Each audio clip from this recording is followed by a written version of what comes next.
Hello, I'm Alan Keays, and I'm joined today by Brent Curtis, and we're here to provide you a look at some of the stories we're working on for tomorrow's Herald.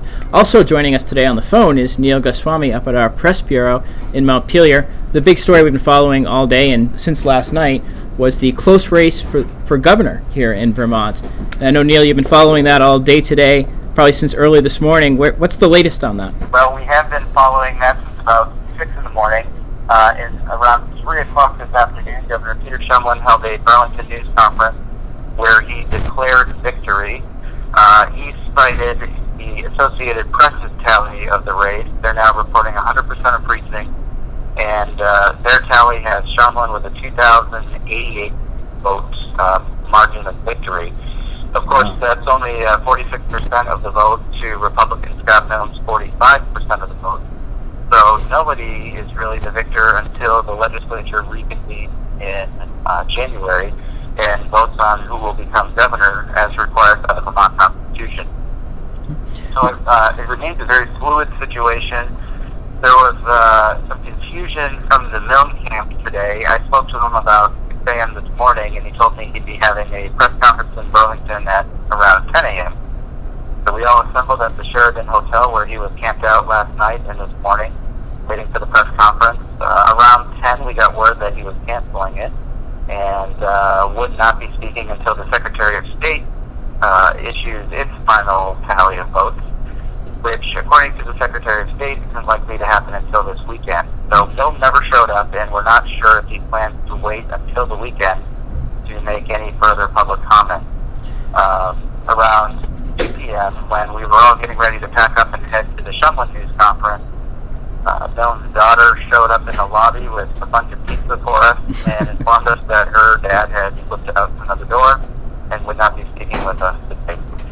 So we don't know yet if Milne plans to concede, if he plans to seek a recount, or what. All we know is that Shumlin's claiming victory, but no one is the real victor until lawmakers make that call in January. At the press conference, what was Shumlin's reaction to the close race when it wasn't expected? I'll tell you what. No, it was not something I think they were expecting. Expected it to be close, but not this close. And we saw a very humble, very different governor today. He really dispensed with his usual swagger.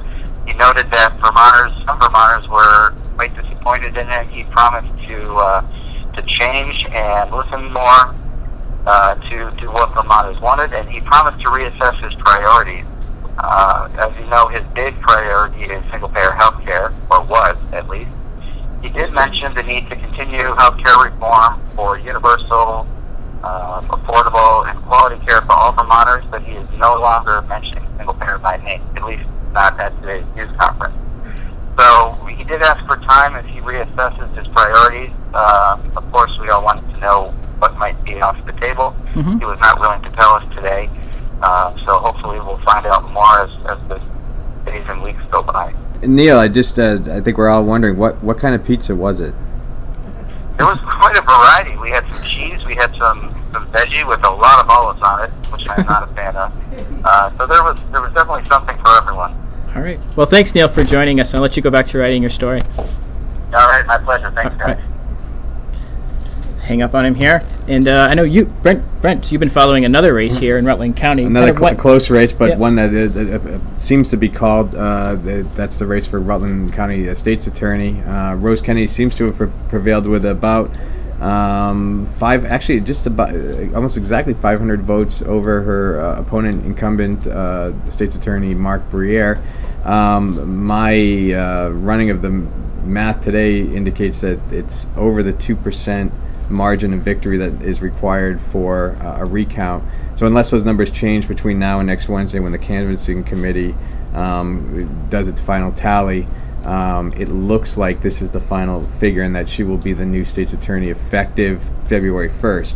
I had a chance to talk to Rose today. She says that in the she's still working out her transition, but one of the things that she wants to do is to form a committee made up of law enforcement officers, attorneys, citizens groups, business leaders, and sort of get a sense, an evaluation from this committee and from perhaps the public at large of what the office needs to be doing better.